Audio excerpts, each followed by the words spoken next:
15절까지이네요. 우리 본문 같이 한번 한 목소리 읽어보도록 할게요. 요한복음 15장 9절입니다. 시작. 아버지께서 나를 사랑하신 것 같이 나도 너희를 사랑하였으니 나의 사랑 안에 거하라. 내가 아버지의 계명을 지켜 그의 사랑 안에 거하는 것 같이 너희도 내 계명을 지키면 내 사랑 안에 거하리라. 내가 이것을 너희에게 이름은 내 기쁨이 너희 안에 있어 너희 기쁨을 충만하게 하려 함이라. 내 계명은 곧 내가 너희를 사랑한 것 같이 너희도 서로 사랑하라는 이것이니라. 사람이 친구를 위하여 자기 목숨을 버리면 이보다 더 큰 사랑이 없나니 너희는 내가 명하는 대로 행하면 곧 나의 친구라. 이제부터는 너희를 종이라 하지 아니하리니 종은 주인이 하는 것을 알지 못함이라. 너희를 친구라 하였노니 내가 내 아버지께 들은 것을 다 너희에게 알게 하였음이라. 아멘. 오늘은 친구여 내 사랑 안에 거하라 이 제목으로요 같이 말씀 나누고요. 자, 그 본문에 그 측면, 사랑에 대한 측면이 이제 세 가지가 있다고 제가 해석을 했어요. 첫 번째가 아버지와 아들의 사랑, 그렇죠? 그 다음에 아들과 그 다음에 제자들과의 사랑, 세 번째로는 제자들과 제자들 사이의 사랑. 그리고 이 사랑은 이제 계명과 관련돼. 사랑하면 계명을 지키는 거다. 이렇게 관련이 있다고 하죠. 그다음에 나의 사랑 안에 거하라라는 부분 한번 우리 집사님 한번 천천히 읽으시죠. 그 아버지가 나를 사랑했던 것처럼 나도 너희를 사랑했다. 나의 사랑 안에 거하라고 명령하십니다. 거하라는 단어가 매노인데 지속적으로 머무르고 있는 상태를 의미합니다. 그러니까 성도가 예수님을 사랑하는 것은 행동이나 동작에 관한 것이 아니라 지속적인 상태에 관한 것입니다. 신앙 성경에는 매노는 크게 네 가지 의미로 사용되었습니다. 예, 그 매노라는 단어가 그 이렇게 성경 사전에 있는 사전적 그 표현이에요. 좀 딱딱하지만 한번 회원 A부터 D까지 한번 읽어주시겠어요? 매노는 떠나는 것의 반대로 어떤 장소에 머무르다, 살다, 남아있다는 뜻으로 비유적으로 어떤 영역에 남아있거나 머무르다를 의미합니다. 비매노는 흔들리거나 달아나는 도피의 반대로 반대에 맞서다, 굴하지 않다, 견디다, 굳게 지키다를 의미합니다. 매노는 이동이나 변화되는 것이 반대로 변함없이나 여전히 뭐뭐의 상태로 있다, 그대로 지속하다, 계속 머무르다를 의미합니다. 고정된 별들, 영원한 하나님, 불변하는 완전한 하나님의 말씀에 대해 사용되었습니다. 매노는 파멸, 파괴되거나 소멸되는 것이 반대로 남아있다, 존속하다, 계속 살아가다, 특히 법적으로 유효한 것으로 남아있다를 의미합니다. 법적 협정, 유언장에 대해 사용되었습니다. 종교적 언어에서 매노는 계속 존재하는 것, 곧 신들 혹은 신들의 영감을 받은 것, 예로 마음, 사상에 관하여 사용되었습니다. 네, 9절뿐만 아니라 10절에도 매노가 사용이 됐는데 모두 나의 사랑 안에 거하라, 그 다음에 그의 사랑 안에 거하라, 그 다음에 내 사랑 안에 거하라, 이렇게 거하라 이렇게 이제 말씀을 해요. 그래서 이 거한다라는 상태가 머무르고 있다라는 거고요. 구원은 그리스도와 교회의 연합이다. 조직 신학에서 구원론을 보면 성도의 구원을 그리스도와의 뭐라고 본다고요? 연합. 그러니까 우리가 하나님 구원을 받는다는 얘기의 그 전체적인 표현은 그리스도와 연합이 된다. 그렇죠? 그럼 연합이 된다는 얘기는 그리스도와 하나가 된다. 하나가 되는 것은 연합하는 거예요. 연합하는 것은 하나가 되는 거예요. 그래서 이 구원론 교리를 보면 소명, 중생, 회개, 믿음, 칭의, 수양, 성화, 견인, 영화 이렇게 구원의 서정에 대해서 소명이 뭐라고요? 부르심이 뭐예요? 조지신화책을 좀 보면은 좋은데 우리가 따로 이렇게 공부는 안 하는데 부르심은 말씀의 들음. 그러니까 어느 사람도 그리스도의 구원의 은혜를 경험하기 위해서는 반드시 어떤 복음에 관한 말씀을 들어야 되죠. 그래서 그런 얘기. 구원받지 못한 우리 가족들 어떻게 하면 아버지께서 구원받을 수 있으시겠어요? 믿어야죠. 일상적인데? 그 믿음을 들으면서 나니까. 그렇죠. 그죠? 들어야죠. 일단 들어야죠. 들어. 그 듣는다는 얘기는 뭐예요? 뭘 들어요? 성경 말씀을 들어야죠. 말씀. 하나님은 성경 되게 일상적으로 지금 뭘 들어야 되냐고요. 그러니까 그 구원을 이루기 위한 내용을 들어야 돼요. 네. 그걸 소위 말해 복음이라고 하죠. 네. 복음을 들어야 되는데 복음이 들려야 돼요. 그쵸. 그 복음이 들리려면 복음을 들어야 돼요. 그 안에서 아니라 밖에서 누군가가 예수님에 대해서, 하나님에 대해서, 구원에 대해서 강론하고 증거하고 전도해야 돼요. 그래야지 그래야지 듣고 들리게 되죠. 그러면 한 사람의 소위 말해 자연인이 구원을 얻기 위해서 반드시 선행되어야 할 것은 뭐라고요? 복음의 진리를 듣는 거예요. 그럼 복음의 진리를 듣기 위해서는 어떻게 해야 돼요?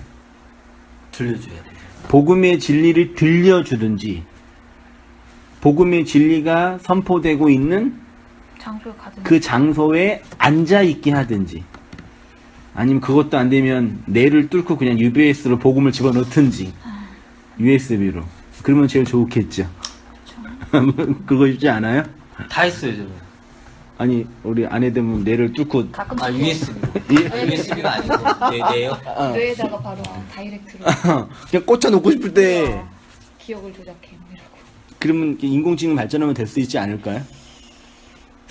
세뇌하거나 체면하면 네. 된다고도 하잖아요. 그러니까 그런 마음이 일어나는데 그래도 원론적으로는 말씀이 들려야 되는 건 내 개인적인 어떤 영역이고요. 근데 그 말씀이 들리려면 들어야 되는 거죠. 그걸 이제 강압적으로 강제적으로 앉혀놓고 계속 얘기해주면 복음이 세뇌가 가능하냐? 아니요. 안 되죠? 안 되더라고요. 내 안에 어떤 내적인 변화가 있지 않고서는 불가능하죠. 그게 소명에 관한 이야기예요. 그래서 한 사람이 구원받지 못한 가족들을 위해서 할 수 있는 최고의 섬김은 진리가 선포되는 그 현장으로 인도하는 거 아니면 그 진리를 옆에서 잘 전해주는 거. 그 변증의 문제도 나오는 거죠. 예를 들어서 그 아내 되시는 분이 관심거리가 있고 고민이 있을 거 아니에요. 그런 것들을 잘 캐치해서 그런 접근 방법으로 얘기해 준다든지 이런 방법으로 교회가 전도하는 이유도 사실 이런 의도죠. 뭐 교회 뭐 프로그램도 하고 행사도 하고 뭐 여러 가지 뭐 프로그램 하면서 사람들을 초청하는 것도 뭐 나쁘게 말하면 그 영업하는 거일 수도 있지만 좋게 말하면 복음을 들려줄 수 있는 그 자리에 앉히는 거죠. 그게 부르심, 소명이에요. 어떻게 들렸어요? 그냥 들린 거예요? 뭐 저는 그 자리에 끌려간 거니까. 네, 근데 끌려가서 들은 건 아니잖아요. 1년 동안 안 들었대요. 그렇죠. 그리고 또 특히 그 교회 목사님 말씀이 되게 정치적이거든요. 1번당? 네, 1번당으로 굉장히 정치적이고 좌파 막 이러면서 욕하시고 그래서 이렇게 다른 데로 갔으면 늘 그래 너는 찢어라 그냥 시간만 때우자 뭐 이런 거였어요. 1년간 거의 그랬으니까. 근데 그러니까 결국은 자리에 앉혀놓는 건 의무적으로 앉혀놓는데 근데 거기에서 그런 얘기를 듣는데 복음이 들려요? 그래서 제가 그 말씀을 안 듣고 했던 게 사실은 시간을 아깝잖아요. 거의 2시간이니까. 그래서 거의 했던 게 뭐냐면 그 성가대석에 앉아서 저는 또 제일 앞자리에 앉혔단 말이에요. 항상 졸면 안 되잖아요. 그래서 계속 그 성경 말씀만 그 구절 읽어주고 그 다음에 이제 있잖아요. 주보에 그것만 계속 읽고 있었어요. 도대체 성경, 무슨 말인지 모르니까. 성경 본문을? 네, 본문에서. 내가 군대 왜냐면 어차피 들으면 욕만 들리니까. 그래서. 설교자가 성경을 얘기하지 않고 자기 얘기만 하니까 네, 그걸 이제 자기 얘기로 조정을 해서 말하니까. 혼자 그냥 성경 말씀을 그 읽으면서 얘기만 읽으면서 도대체 이게 무슨 말일까. 계속 어느 순간 그게 들린 거예요? 안 들렸죠. 그러니까 안 들려서 궁금했어요. 안 들리는데 희한하게 그런 거 있잖아요. 그 정말 표적 설교처럼 기도를 계속 제가 했으니까 그래도 기도를 하고 제가 고민거리가 있을 때마다 그 주에 관계된 말씀을 계속 기도처럼 나오는 거예요. 근데 물론 목사님은 전혀 그걸 다르게 해석하시는데 제가 듣고 싶었던 말과 관계가 있는 말씀을 계속 하셨어요. 그 예배에 다 알아서 말씀하시고 제가 듣고 싶은 부분의 성경 구절이 나왔어요. 계속 항상. 그래서 사실은 그 교회로 옮기고 싶다고 계속 기도를 할 때도 내가 여기서 있어봤자 더 이상 공부를 할 수 있는 것도 아니고 성경에 대해서 아무것도 모르고 파악할 수 있는 건 없고 방법은 없고 그 교회는 성경 공부가 없으니까 나는 공부를 하고 싶다. 성경에 대해서 알고 싶은데 내가 너무 모르니까 교회를 옮기고 싶다라고 기도를 했는데 그 주부터 말씀이 다 뭐였냐면 아브라함이 본토에서 떠나 이거 정말로 진짜 가라나 보다. 그래서 그래 가자. 그럼 가자. 어디로 갈까요? 기도를 했는데 그리고 나서 제가 기도하고 그리고 나서 받은 기도로 김희숙 권사님인데 대박. 그래서 진짜 말씀은 전혀 모르는데 무슨 말씀하시는지 전혀 관심이 없는데 기도하는 데는 먹혔어요. 그게 성경의 자의적 해석 아닌가요? 저는 정말 자의적 해석이라고 생각하고 싶진 않아요. 아니야. 그러니까 되게 웃기다 진짜 그거. 뭔가 있었던 거야. 뭐 이렇게 긍정적으로 생각하고 싶어. 와. 그러니까 내용은 모르는데. 하나님 나 이거 이렇게 다 다녀야 돼 말은 안 근데 보라. 그런 생각 들기까지는 뭔가 알아야지만 이제 그 생각이 이제 그 전까지 그냥 맹목적으로 헌신하게 되는데. 맹목적이진 않았죠 회원님이. 저는 계산한 거죠 나를.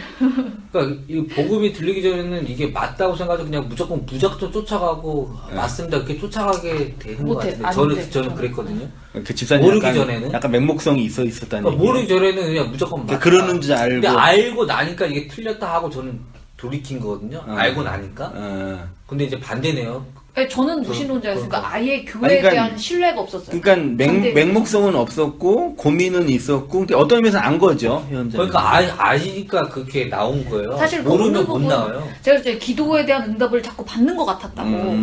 근데 제가 그 교회를 다니면서 믿지 않았으니까 처음부터 저는 뭐 구원의 확신이 있으면 아니요.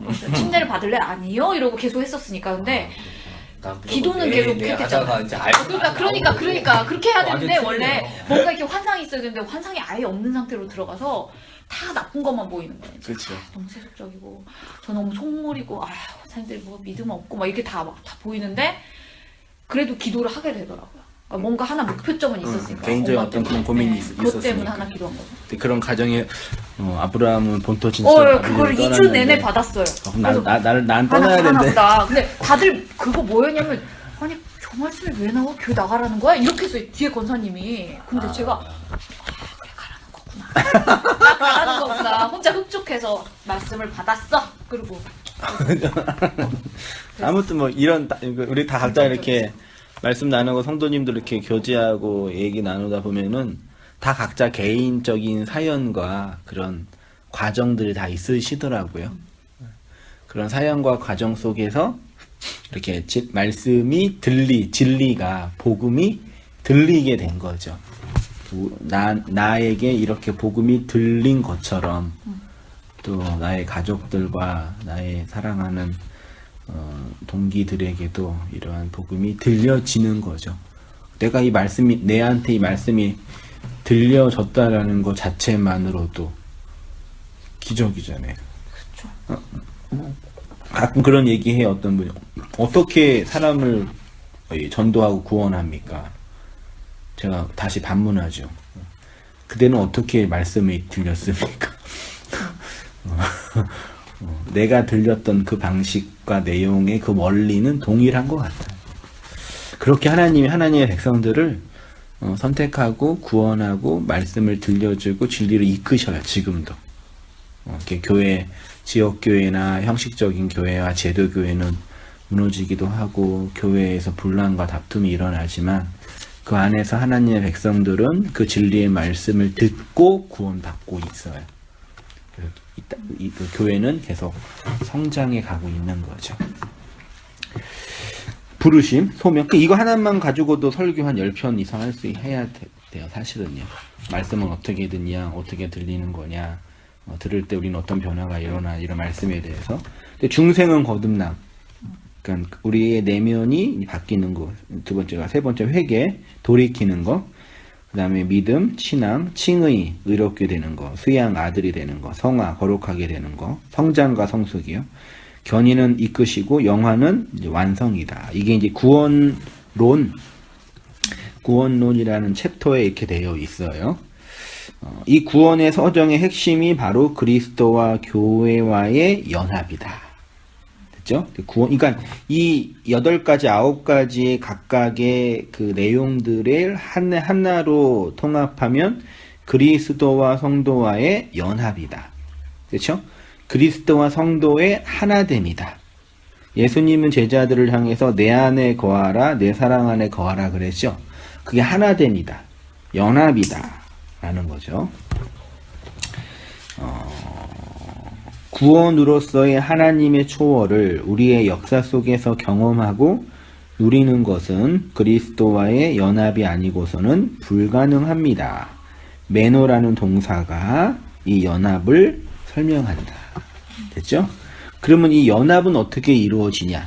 그리스도와 성도가 어떻게 하나가 되냐?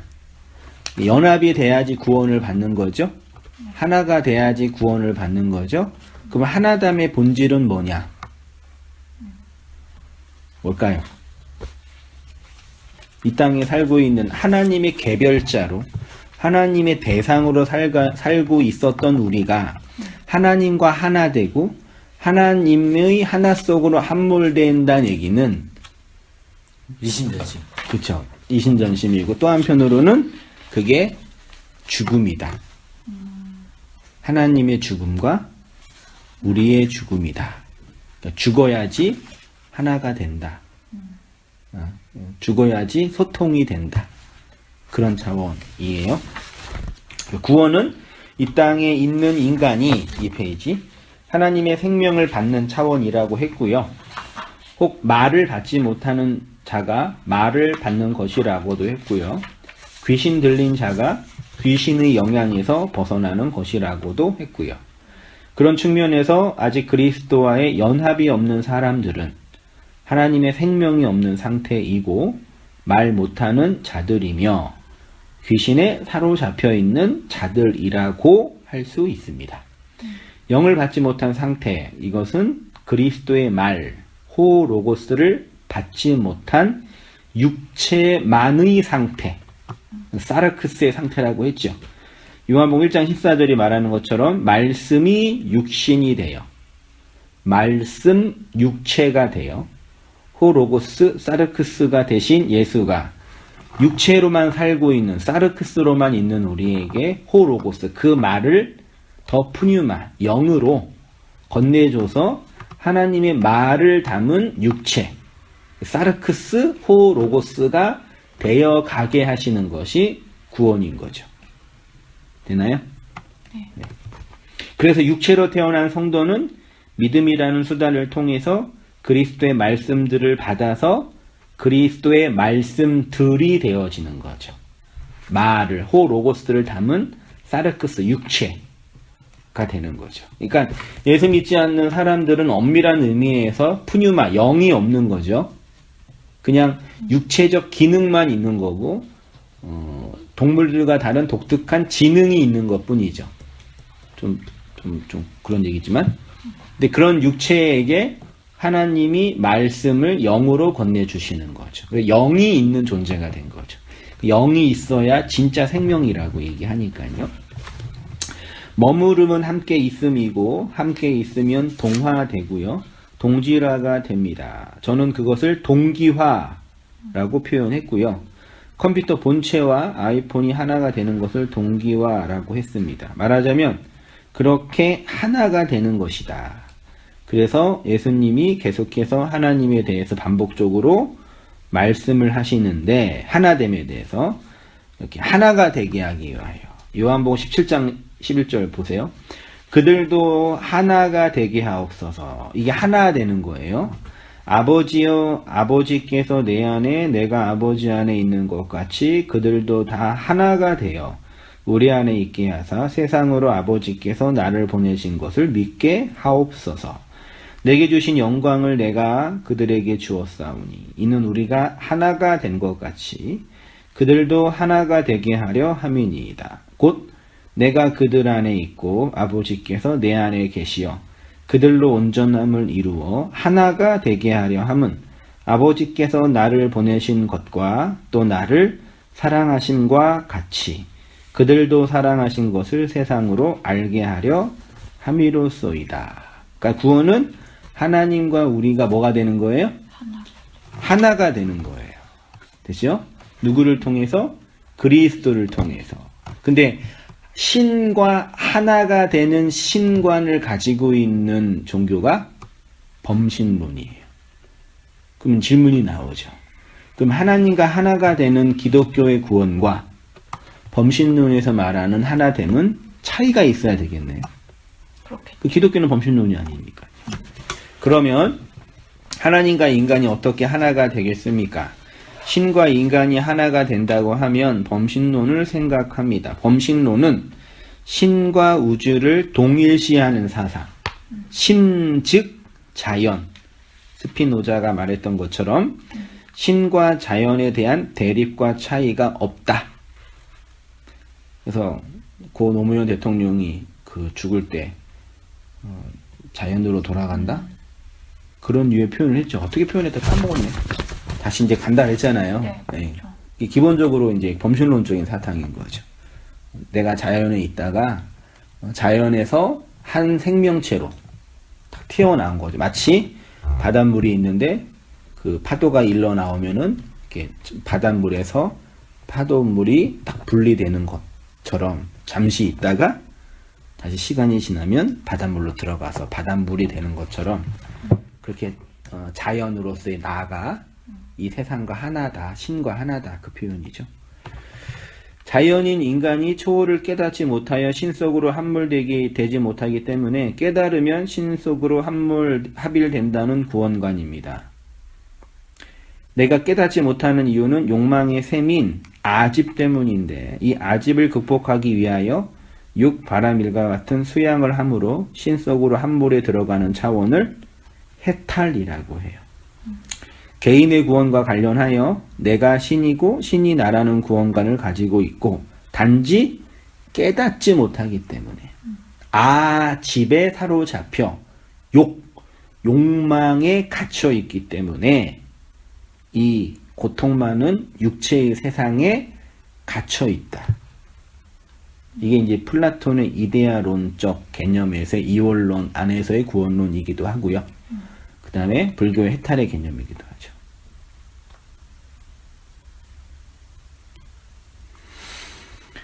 맞나요? 네. 아니 이게 구원론으로 맞아요? 아니요.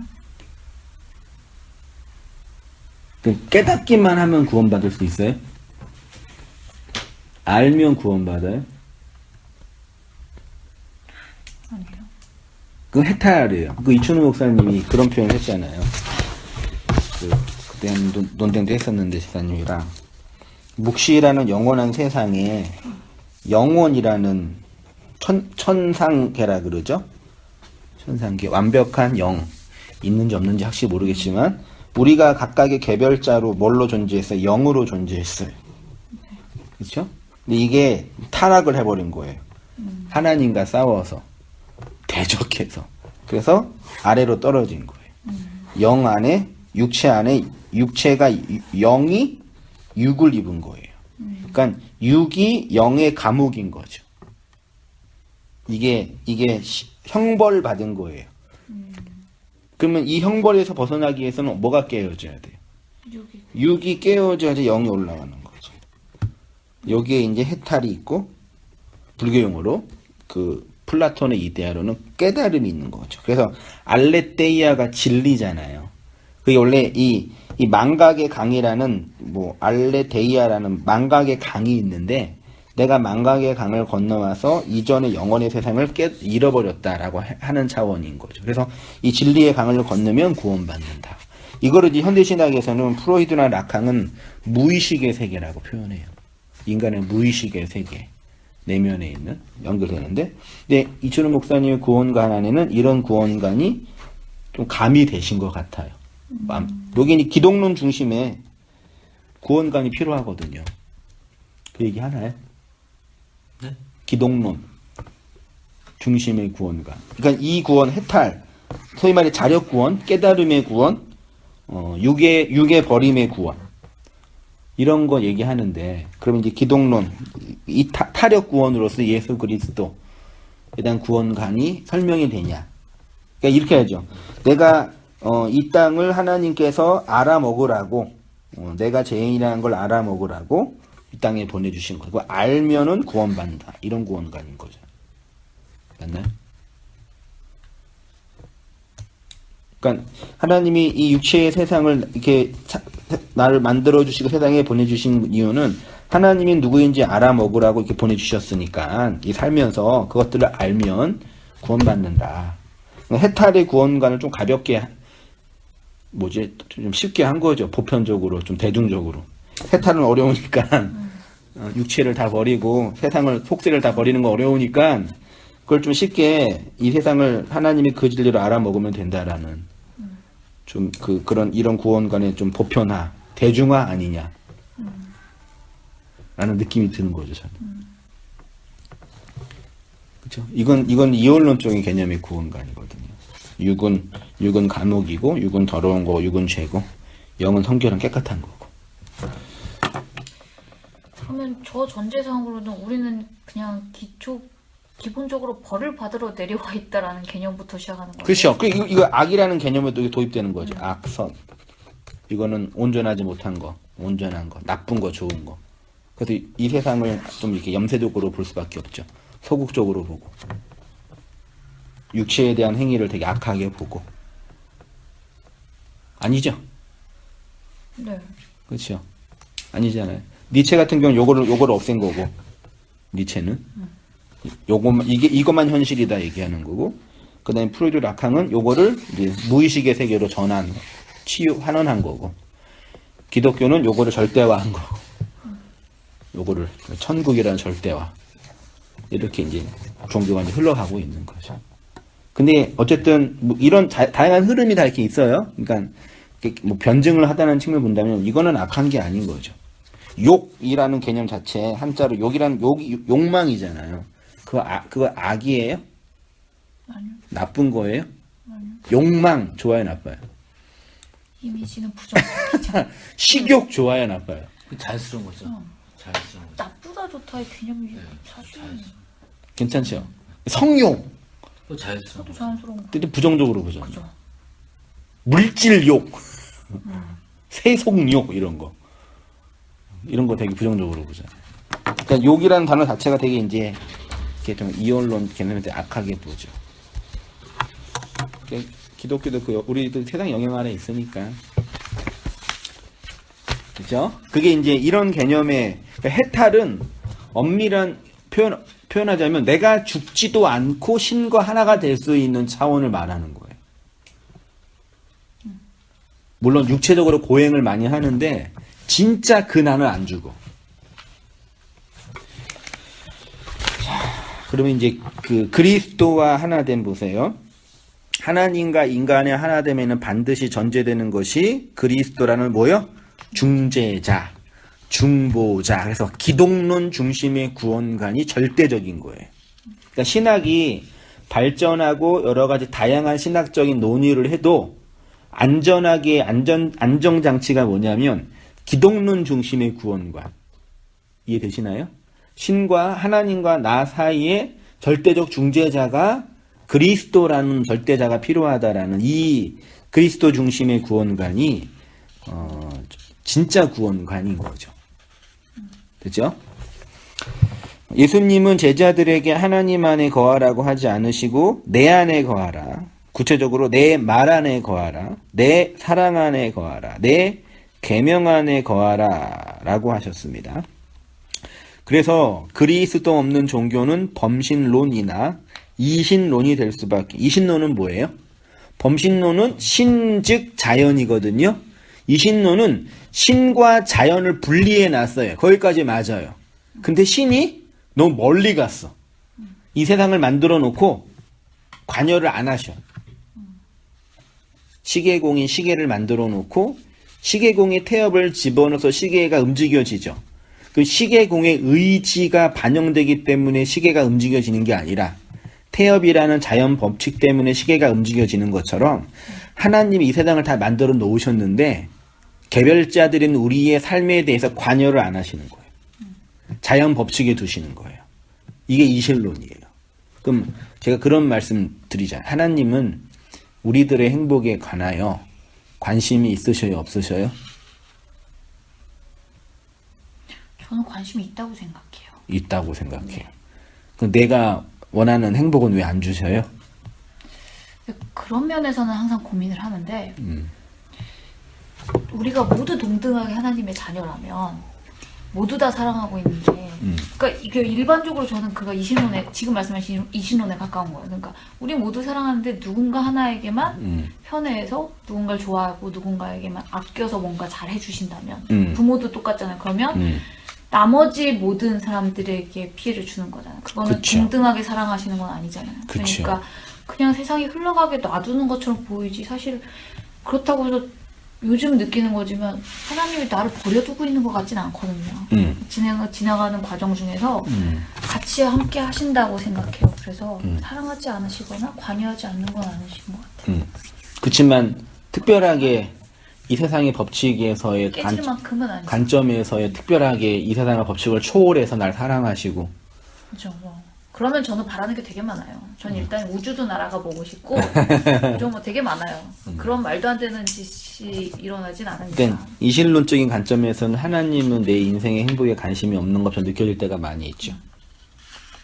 그렇죠? 전혀 뭐 없는 거 없으신 것 같은데요? 관심이 없으세요? 그럼 이신론이잖아. 아니죠. 구원에 관해서는. 구원에 관해서는. 그러니까 구원만 해주고 나머지는 다 생고생 시키는 거예요? 그거는 이제 자기가 생고생이나 생고생이고 또 즐겁게 사는 사람도 있잖아요. 그런 거 다 자기 나름인 거고. 자, 봐라. 그럼 예를 들어서요.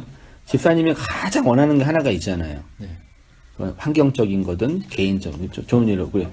사랑하는 아내랑 같이 이렇게 말씀을 나누고 이 공유하고 원하실 거 아니에요. 그렇죠. 가장 아예 큰 원함이죠. 그 중에 하나죠. 근데 하나님 안 들어주셔요. 그러면 내가 가장 원하고 바라는 그 행복의 내용들을 어쨌든 지금은 들어주지 않고 계시단 말이에요.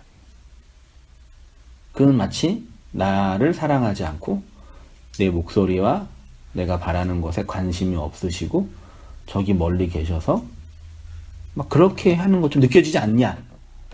우리의 인생 경험 속에. 예를 들어서 온당교회가 부흥하는 게 교회가 커지는 게 하나님이 기뻐하시는 뜻이에요? 아니에요? 저는 그러는 줄 알았어요. 개척하고.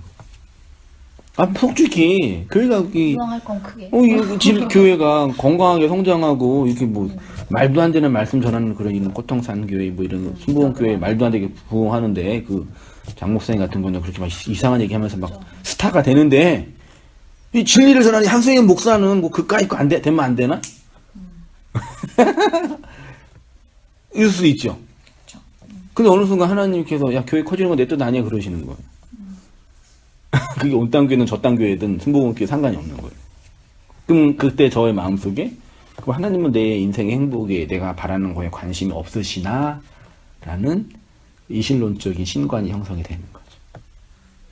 근데 그 과정, 모든 과정 통해가지고 저 진리를 목사님께 더 가까이 갔다면 그걸로 이제 다 해결됐다고. 그거는 이 결과론적이고. 그러니까 이제 그걸 회고적으로 보면. 그렇죠. 근데 지금 현실에서는 만약에 그러니까 결과론적으로 어떤 총체론적으로 하나님이 이 모든 것들을 사용해서 당신의 선을 이룬다 할 때, 그러니까 내 입장에 그건 관심이 없고요 하나님.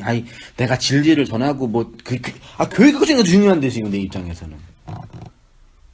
그러니까 내가 원하는 행복감과 하나님이 나한테 기대하는 것이 다른 거죠. 그렇죠? 그러니까 집사님 입장은 하나님의 뜻에 대한 어떤 해석이고, 저는 또 제 주장이 있는 거죠. 말하자면요. 이 괴리감이 이걸 어떻게 이제 회복하고 연결해서 하나가 되냐. 이게 이제 사실은 우리가 이 역사를 살면서 풀어야 할 가장 큰 고민인 거죠. 우리 인생을 향한 행복에 관심이 많이 있으시죠? 행복이요? 내 인생의 행복에 관심이 많이 있으시죠, 하나님? 저는 많이 이제 없어졌어요, 지금. 그게. 많이 단절되고 것에 대해서 그런 느낌이 드시는 거 아니에요? 저도 제 감정을 솔직히 모르겠는데 이제 행복이라는 게 뭔지도 모르겠어요. 힘드시나 많이? 아 그런가요? 그래서 그런지 모르겠어요. 행복을 찾기보다는 생존? 어떻게 보면 약간 생존. 약간 저는 뭐 상관없는데 와이프라도 생존시켜야겠다 이제 그런 생각 강하죠. 존재의 피라미드를 보면 모든 생물과 동물의 가장 근본적인 본성은 생존인 거죠. 이제 사는 거 일단. 생존이 됐으면 그 다음에 원하는 건 행복. 번식이죠. 동물. 그 다음에 씨 뿌리는 게 동물의 본능이에요. 번식. 그 다음에 인간은 이걸 뛰어넘는 게 있죠. 그 다음 뭐예요? 자아실현. 소위 말해. 자기 욕망의 확장. 그 자아실현을 인간의 재론과 인간의 본성과 설명하면은 세상에서 신되고자 하는 그 마음. 혹은 이 세상, 타자를 내가 조종하고 지배받는 게 아니라 조종하고 싶은 그 마음인 거죠. 그래서 사람이 이런 생존이 되고 번식이 되면 그 다음에 하는 건 정치 권력이에요. 사실 정치나 이런 권력은 이게 생존과 번식이 된 사람이 할 게 없어서. 시간 나죠. 맞는 거 아니에요? 솔직히 인간 여유 있을 때 하는 거지. 통제 성향이 있잖아요. 더 이상 이제 생존 가지고 고민 안 하는 사람이 이제 좀 더 높은 차원의 욕망을 투영하기 위한 방식으로 이제 사람을 조종하기 위해서 이게 내 펜 하나로 막 수백을 왔다 갔다 그러고 내 손가락 하나로 왔다 갔다 그러는 게 이게 희열이 인간이 그러거든요. 그 권력이 있고 돈 많은 사람이 위에 올라가서 이제 그런 하는 거 보면서 그게 이제 기쁨, 자존감 하게 되는. 근데 말하자면 그런 인생의 고난과 어려움 속에서는 이제 생존 자체도 어려운 상황이 돼버리니까 이런 걸 가지고 기대할 수는 없는 거죠. 뭐다 여기까지 나왔지. 그래서 그런 의미에서 하나님이 내 인생을 향해서 선하고 선명한 그 말씀과 계획하심이 있는 거죠. 근데 아직 다 못 살았고 살아나는 과정이고 또 우리 안에 무지와 오해와 곡해 왜곡된 현상으로 사물과 세상을 정확하게 해석하지. 그러니까 말하자면 집사님 표현으로 그러니까 어쨌든 인간은 자기 위치에서 세상을 해석해요. 위치가 힘들면 세상이 부정적으로 보일 수밖에 없는 거겠죠. 그렇죠?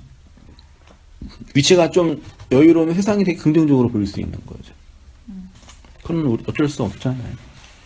근데 또 그 안에서 그러면 우리가 이 세상을 어떻게 해석하고 하나님 어떻게 이해하고 내 역사 판단을 어떻게 받아들이냐 이 문제가 되게 중요한 고민인 거죠. 그러니까 우리가 너무 힘들거나 어려운 게 있을 때 판단을 잘못할 때도 있고 오해하게 할 수도 있고 그런 걸 종합적으로 잘 받아들이면서 좀 이렇게 폭넓게 해석하는 품이 필요한 것 같아요. 자, 하나 모노스 헤이스 하팍스요. 말씀드렸듯이 예수님 당대에는 지금의 아라비아 숫자가 없었습니다. 수의 개념은 있었지만 단순히 물리적 개수를 의미할 뿐만 아니라 각각의 수의 의미값이 주어졌습니다. 특별히 히브리인들에게 있어서 하나의 개념은 1이라는 개념, 숫자 하나뿐만 아니라 우두머리, 시작, 연합 이런 의미가 하나에 내포되어 있었대요. 그 신약 성경의 하나가 구약 성경의 하나가 신약 성경으로 오면 모노스 헤이스 하팍스라는 단어로 사용이 됐대요. 이들 단어는 하나님과 그리스도와 연관하여 사용되어주는 구절들이고 모노스는 다른 신들과 종교들과 대조적으로 설명할 때 헤이스는 하나님과의 단일성과 유일성을 고백할 때 하팍스는 예수 안에서 일어난 하나님의 행동들의 유일성을 강조할 때 특별히 이제 모노스에서 중요한 단어 뭐가 왔다고요? 모노게네스. 모노게네스는 신약 성경의 진짜 중요한 우리 아까 제가 신학으로 할 때 기독교 신학이 가장 중요한 다른 타 신학과 타 종교와 비교해서 유일한 구원 종교가 될 수밖에 없는 이유가 이 모노게네스 기독론 중심의 신학적 구원론적 해석이 있기 때문이에요. 다른 여타 모든 종교에는요 이 기독론 중심의 그 구원론이 전혀 없지는 않았었는데 역사가 지나면서 쇠퇴가 된 거예요. 그래서 독생하신 하나님 있죠? 다 아시죠? 하나님이 세상을 이처럼 사랑하사 독생자를 주셨으니 이는 그를 믿는 자가 멸망하지 않고 영생을 얻게 하려 하심이라. 그를 믿는 자는 심판을 받지 아니하는 것이 아니요 믿지 아니하는 자는 하나님의 독생자의 이름을 믿지. 독생자를 믿으세요? 모노게네스로 오신 그 예수를 믿어요? 그렇죠. 그러면 모노게네스로 오신 그 독생자가 무엇이냐? 그분이 어떤 일을 하냐라는 측면이 되게 중요한 거예요. 그 지난주에 설교 나눴던 것처럼 길가에서 예수님 믿으면 구원받아요. 예수님 믿으세요. 그 복음의 진술을 들었을 때 그 얘기를 듣고 구원받을 수 있어요? 없어요? 없죠. 없나요? 저 듣는 것만으로는 야, 니네 교회 가야지 구원받아. 그 얘기, 니네 교회 가야지 구원받아. 그거 맞아요, 틀려요?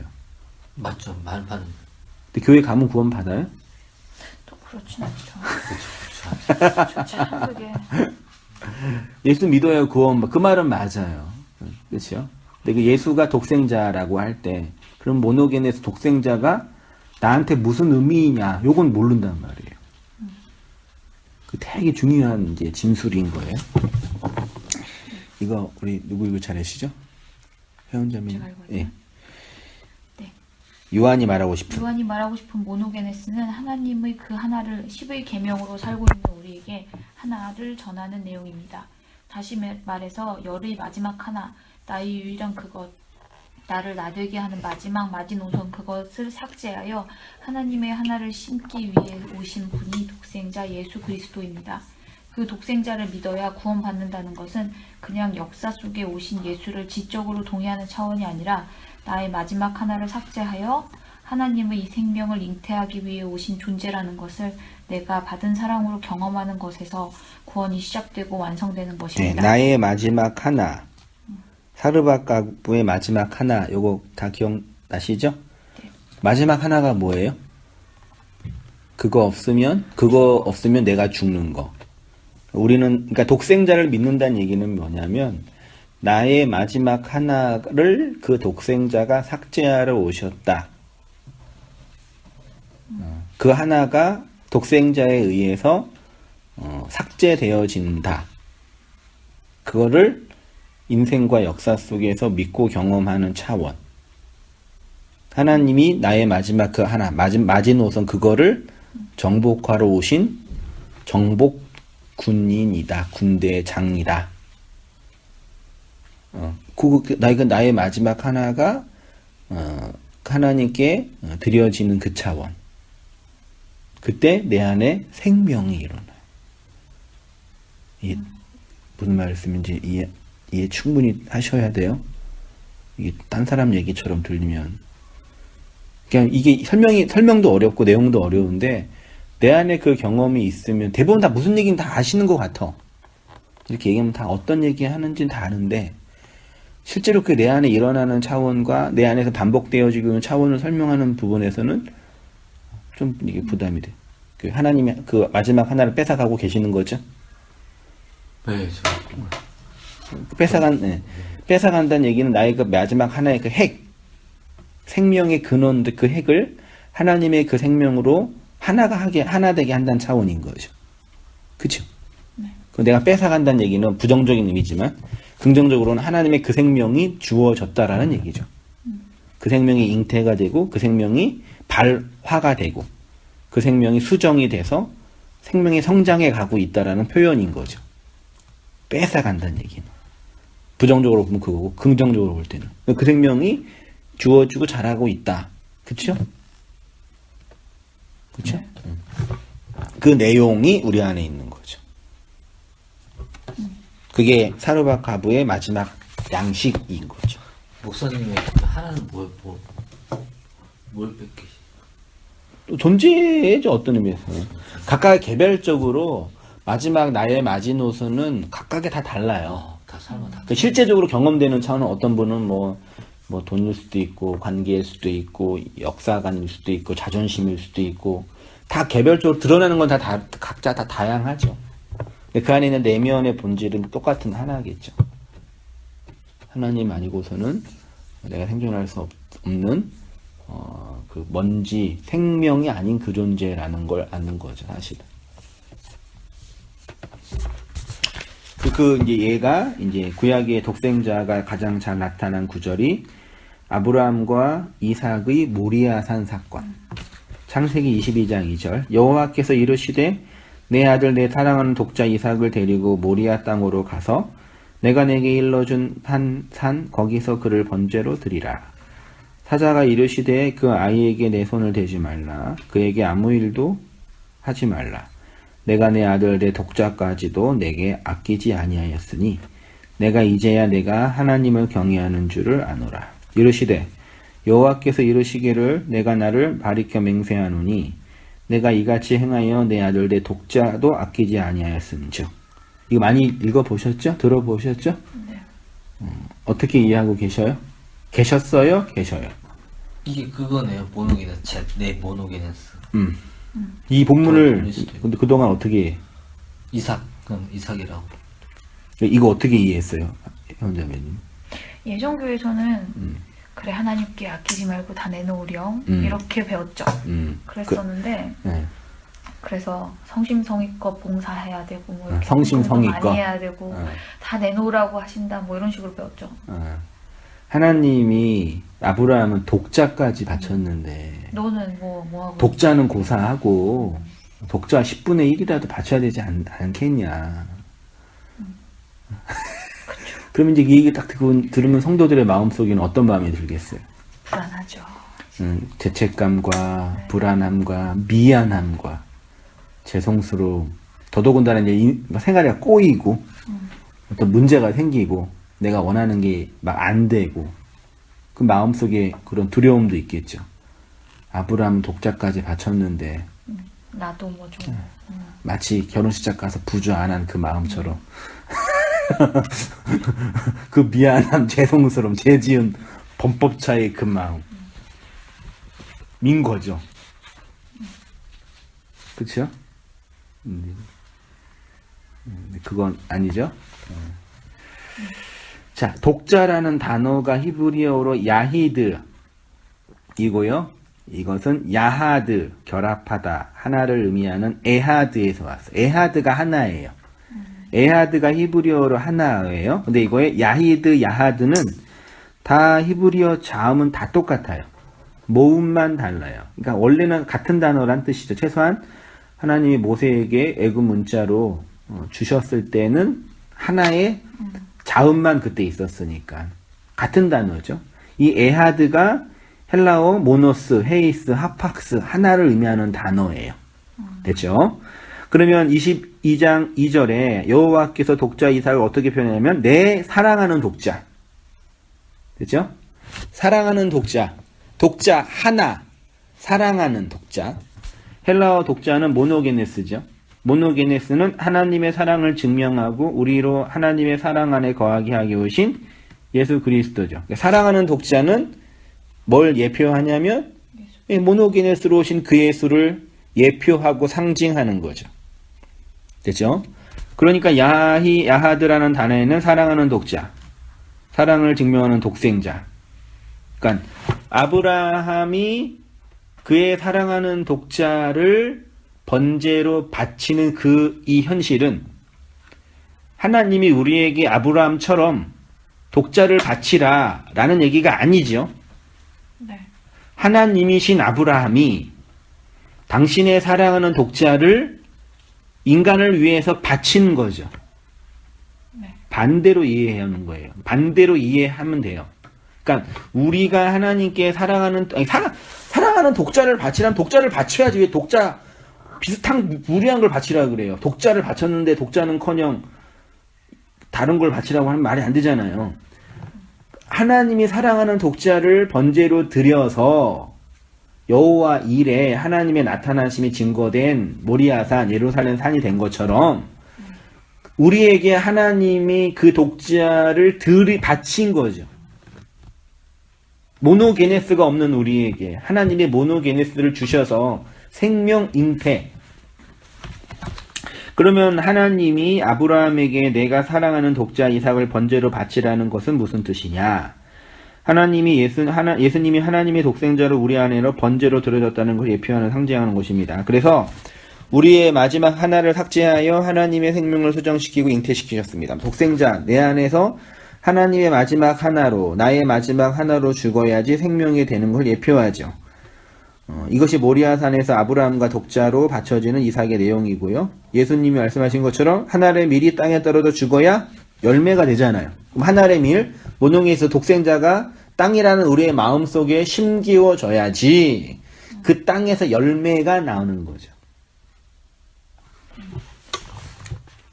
다 됐죠? 네. 뻔한 얘기지만 이거 감동적인 얘기예요. 하나됨 서로 죽음이요. 4페이지요. 하나리 하나님의 시로 모노게네스를 의미합니다. 그러니까 그 하나가 시로 땅에 살고 있는 우리에게 심겨져야지 생명이 되는 것이고, 여기서 죽음은 시의 죽음과 땅의 죽음을 내표하는 서로 죽음을 의미하는 것으로 하나 독생자 모노게네스가 의미하는 복음 진리의 내용입니다. 하나님이 죽으셨죠? 그렇죠? 그 씨를 건네셔서 죽었잖아요. 네. 땅인 우리가 그 씨를 받을 때 죽지요? 네. 서로 죽는 거죠? 네. 그래서 생명이 되는 거죠. 바로 이러한 죽음이 하나됨이고 그리스도와의 연합으로서의 동질화, 동기화입니다. 이 하나됨이 생명이라는 것은 마지막 하나가 진리의 말씀에 차합당하여 그리스도의 생명이 되기 때문입니다. 예수님이 내 안에 거하라, 내 말 안에 거하라 라고 하신 것은 나와 결혼하자 라고 하는 것이고요. 결혼은 나의 마지막 하나가 반쪽에게 차합당하는 행위. 그래서 생명이 잉태되고 출산되고 자라는 장소가 결혼으로 시작되는 가정인 거죠. 만일 절세할 수 없거든 결혼하라. 정욕이 불같이 타는 것보다 결혼하는 것이 나으니라. 모든 사람은 결혼을 귀히 여기고 침소를 더럽히지 않게 하라. 음행하는 자들과 간음하는 자들을 하나님이 심판하시리라. 그러나 여자들이 만일 정숙함으로써 믿음과 사랑과 거룩함에 거하면 그의 해산함으로 구원을 얻으리라. 결혼을 하면 불같이 타오르는 인간의 정욕이 없어집니까? 아니요. 청년 때 결혼 세미나 할 때 이런 거 보면서 결혼의 이유 중에 하나가 정욕을 제어할 수 있고 해소할 수 있는 장소다. 그러면 결혼하면 불륜이 일어나면 안 되잖아요. 그렇죠? 그거랑 상관이 없어요. 본문은 그런 생리 현상에 관한 내용이 아니라 인간 욕망, 정욕은 오직 무엇을 통해서요? 결혼을 통해서만 생명이 돼요. 어떤 사람은 예수님을 믿고 신앙생활을 잘하면 인간의 욕망이 정욕을 금할 수 있다고 하는데 그것을 금욕주의라고 합니다. 인류 역사상 금욕주의는 이미 틀렸다고 판명났습니다. 인간의 욕망 자체는 외부적인 억압으로 없앨 수 없습니다. 단지 권력이 개입하여 뭐 한다고요? 억압하는 거예요. 그러니까 프로이드가 그 오이디푸스 증후군을 얘기했잖아요. 네. 그게 인간의 결국 이제 자아의 욕망, 그 리비도나 이드가 갖고 있는 욕망은 성적 욕망인데 그 성적 욕망은 그때 표출되면 그 말이 안 되잖아요. 그래서 억압을 하는 거예요, 사회가. 그게 물려 있는 거예요, 이렇게요. 인간의 욕망이요. 그렇게 표현했거든요. 그러니까 이거는 없어지는 게 아니라 눌려 있는 거예요, 사회 제도 때문에. 성경은 금욕을 말하는 것이 아니라 인간의 욕이 어떻게 하나님의 생명이 되느냐. 그건 독생자의 죽음으로 시작된 결론으로만 가능하다는 것을 말합니다. 히브리서 기자가 결혼을 귀히 여기라는 것이 바로 이것입니다. 나의 마지막 하나가 그리스도와의 연합, 결혼을 통해서 정복되어 생명을 잉태하는 교회가 되는 차원의 말씀입니다. 결혼 안에 임신과 출산이라는 해산이 있습니다. 그의 사는 말하자면 그리스도의 생명을 마지막 하나로 받아 말이라는 구원의 열매가 입으로 흘러나오는 생명이라 할 수 있습니다. 그래서 여자인 성도는 해산함으로 구원 얻는 거죠. 그러니까 결혼하라 얘기는 뭐냐면요. 너네 그 욕망이 있잖아. 그 욕망으로 살면 죽어. 근데 그 욕망이 독생자로 오신 그 하나님의 씨를 받으면 그게 생명이 되는 거라는 얘기예요. 그러니까 금욕주의는 이 욕망은 나쁜 욕망을 억제 그게 금욕주의고요. 그렇죠? 근데 이 욕망 자체는 있는 거예요. 근데 이것을 밖에서 들어온 그 씨가 생명으로 뭐 전환, 환원. 됐죠? 와, 이 놀라운 복음의 사실 아닙니까? 정말 맞죠? 네. 이거 다 비유네요. 이게 이렇게 하니까 네. 처음에 다 못 알아듣지. 이거를 어떻게 알아들어? 이걸 솔직히 이게 지금 다 이게 다 비유적으로 다 상징적으로 얘기를 하는 건데 지금. 네, 그 성경은 비유죠. 네, 그러니까 이렇게 못 알아들을 수밖에 없어요. 1세기경의 결혼은 다 처제였잖아요. 아내를 귀히 여기라 그랬잖아요. 오늘 공부하겠지만 1세기경의 남자 입장에서 아내가 귀해요, 친구가 귀해요? 둘다 뭐 1세기경의 여자는 인격체가 아니었어요. 머리에 술 안 새죠. 물건이었다니까요. 재산 물건, 성적 대상, 자손을 하는 어떤 그런 기능적인 기계적인 존재였어요. 여성 인권이 이렇게 활발화되고 여성 그 참정권 뭐니 나온 게 100년 안 되잖아요. 미국도 60년대쯤에 여자가 이렇게 투표할 수 있잖아요. 이게 여자가 이렇게 이게 모계 중심 사회가 된 지 이게 얼마 안 됐어요. 왜 그러냐면 이게 진짜 이 산업 사회에서 정보 지식 사회가 발전하기 때문에 여자의 노동력이 더 이상 남자와 비교할 수 없는 하위에 있는 노동력으로는 경쟁할 수 없는 시대가 아니기 때문에 정보화 사회이기 때문에 가능한 거지. 옛날처럼 막 그 농경 사회였으면 여전히 지금도 여자는 그냥 물건 취급받는 거죠. 머리는 더 좋잖아요, 여자가 요즘. 공부 머리는. 공부하는 머리는 더 여자가 잘하잖아요, 남자들보다. 옛날에는 그냥 물건이었다니까. 그러면 아내가 귀한 게 아니라 친구가 더 귀한 거예요. 그럼 여기서 결혼을 귀히 여기라 그 얘기는 옛날에 일부 다처제였는데 그러면 결혼을 뭐 여러 번 하라는 얘기 아니면 이거 결혼을 귀히 여기고 침소를 더럽히지 말라 이거 음행하지 이거는 뭐 불륜 저주지만 그렇게 이해하잖아요. 옛날에는 합법적으로 불륜을 한 거잖아요. 일부 다처제니까. 아까 말씀하신 대로 이제 상징과 내용이 있는 거예요. 하나가 죽어 생명이 되며 자궁에서 임신이 될 때 생각해 보세요. 난자의 핵과 정자의 핵이 만나 생명이 되는 것입니다. 핵은 가장 깊고 은밀한 그곳입니다. 모든 사람은 심리적으로 어느 누구에게도 침해받기 싫은 나만의 심리적 저항선. 다른 건 다 되지만 요거는 내가 요거 건들면 죽어. 뚜껑 열리는 그 지점. 있죠? 있죠. 각자 다 있죠. 착한 사람이었는데 요것만 건들면 이제 괴물이 되는 거죠. 변신하죠. 트랜스포머 뭐 해가지고 악마가 되는 거죠. 그 무엇과도 바꿀 수 없는 그 나를 나되게 하고 나를 지키게 하는 그 핵심이 마지막 하나입니다. 하나님은 반드시 우리에게 그 마지막 하나를 요구하는 거죠. 그 하나 속으로 함몰되어 생명을 낳게 하고 생명이 되게 합니다. 성경은 이 생명을 잉태하는 차원을 사랑이라고 하고 그 사랑이 경험되는 현실을 결혼이라고 그 당시 문맥에서 표현한 거지. 그렇죠? 지금 결혼하라 말하라 가정 세미나 하고 아버지 세미나 하고 하는 건 그냥 그 표현인 거죠. 그리고 이러한 복음의 내용을 내 안에 거하라라는 단어로 설명하고요. 바울은 거하라라는 말씀을 이렇게 항상 말씀 안에 거하라, 배우고 확신하는 일에 거하라, 내 안에 거하라, 내 말 안에 거하라, 나와 결혼하자, 혼인을 귀히 여기라, 배우고 확신한 일에 거하라 등의 표현은 모두 같은 것입니다. 이렇게 동질화되어 너의 마지막 하나와 나의 마지막 하나가 생명으로 연합하고 결합하는 것을 뭐라 그런다고요? 사랑. 그 사랑을 대상을 친구라 그러는 거예요. 고대 시대의 친구는 나의 가장 은밀하고 비밀스러운 것들을 나눌 수 있는 소통의 대상.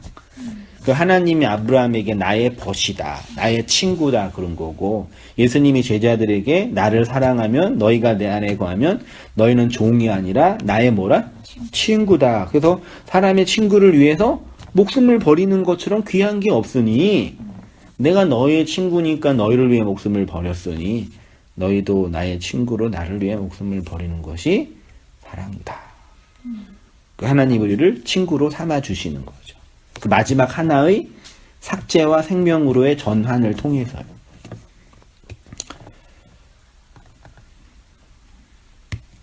그렇죠. 그렇게 우리를 하나님 친구로 삼아 주신다는 내용이 현실입니다.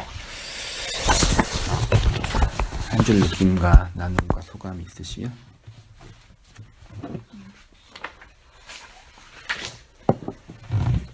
회원자매님처럼 그렇죠.